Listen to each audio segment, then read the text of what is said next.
When you were at school, who taught you about the birds and the bees? Chances are you didn't get a lot of information, and if new research from the sexual health charity Brooke is anything to go by, the situation doesn't seem to have changed much these days. Almost half of secondary school pupils say they're not getting the education, the right sex education that they need to make proper choices. It's all about making choices in life, and if you've got the right information, you can make more of an informed choice. Well, Gareth Cheesman works for a charity in Chester. His job is to go into schools and try to give young people the information that they need. And Gareth joins me now. Hi, Gareth. Good morning. I suppose that's a real rewarding job. Yeah. What do you get out of it?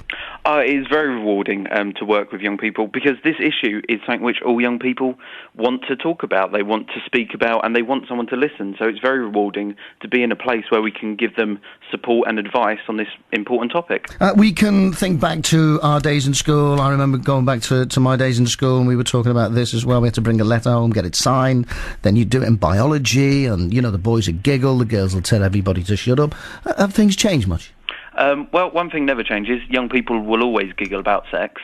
But what we try to change is the fact that that's a problem. So in our lessons, we will quite happily introduce a topic, let them giggle, get it out of their system early in the lesson, and then we can move on into some really hopeful, some helpful information, and some hopefully equip them with some skills for life. It must be difficult, though, for you, Gareth, because it must be difficult to do your job because young people have access to so much more information these days, don't they? It is difficult because it has increased the amount of myths and flat-out lies that young people believe.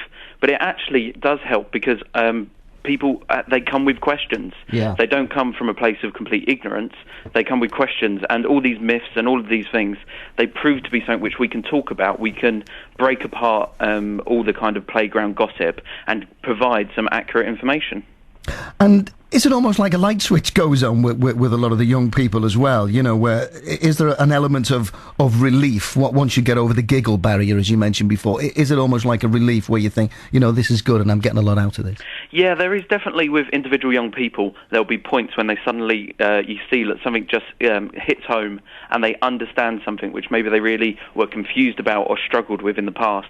So you do have those times. And then other times you'll see with young people, it's much more of a process because we work in the schools, going into the same schools repeatedly. So we'll speak to them in year 7 and year 8 and year 9 and year 10 and try and see them every year. And that kind of regular input at different stages of development allows us to tailor our material to be kind of appropriate for the age and also kind of building on the foundations of what's gone before. Are the teachers getting the right training, Gareth? I don't believe that the majority of teachers do get the right training.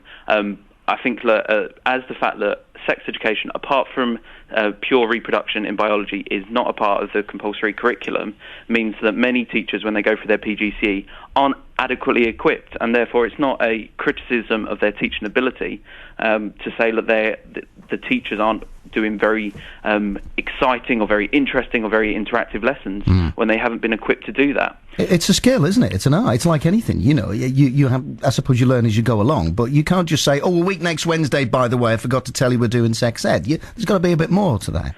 Yeah, I mean, I teach a series of 5 or 6 core lessons and a few other extra ones when required, but I've taught those lessons dozens, if not hundreds of times.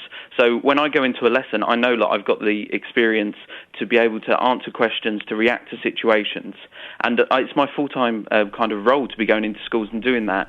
If you're asking a maths teacher, for example, to suddenly do 2 lessons on sex education once per year, it's understandable that pupils are finding those lessons are not meeting their needs. They're not talking about current issues. They're not dealing with the modern problems.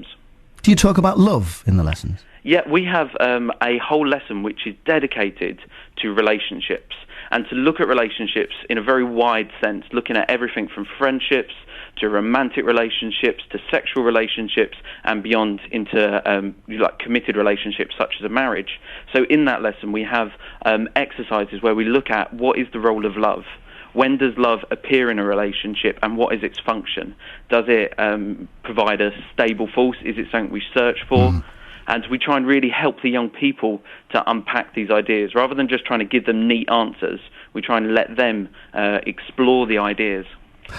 An interesting thing happened yesterday. I'm sure you picked up on it because it's going to be part of your job as well. Yesterday, 4 of the country's biggest internet providers announced that they're putting new measures in place to stop children accessing adult material online. You can put the blocks on it. So if you're on the internet at home, if there's something you're looking for or whatever, or if you come across, inappropriate stuff by accident, in theory, that would not happen anymore. Is that something that you back? Does that go far enough? I think it's a good start. I think that anything which helps give parents more control over what their young people are accessing is a helpful tool. I don't think it will be the solution, because I don't think there can be a technological solution to this problem. The fact is that many of the young people, they will be exposed to pornography or to inappropriate images, not through surfing main websites, but through direct messages off their friends. Somebody found one image and they Bluetooth it around the school, or they message it. So I think it is good, but it does not. It will not solve the problem, and there is still a big need for education, both for parents, for teachers, and of course directly to young people about just how bad pornography and the media is at teaching people about sex and relationships. Parents may be listening at the moment who will be thinking, I'm going to have the talk soon. What advice would you give? I mean, this is your job. This is what you do. I'm sure you have challenging days, but you find it, pretty easy to do. But for those parents who may see this as a bit of a stumbling block or a stone in the shoe, I don't want to do it. What advice would you give to those parents on how to get the ball rolling? Oh, no, don't tell me I've lost Gareth. Has he disappeared? Oh, he's disappeared. What a great question that was as well. He seems to have gone. Time. Hang on a sec, Gareth. I'm sorry. I think we just lost you for a second. Oh, sorry. That's okay. The people at home couldn't hear you there. The question was for parents who want to get the ball rolling with this and talk about the kids about sex education. But what's the best way to go about it? Okay. Don't turn it into just one, this is the talk about birds and the bees, but make sure that you approach issues when they come up. The best time I find that parents have talked to me about it is when something comes up on TV. Everything from soap operas to sitcoms, the TV will talk about relationships and it talks about sex. And they provide excellent opportunities, especially during the ad breaks if you're on a different channel, to actually say, well, what do you think about that?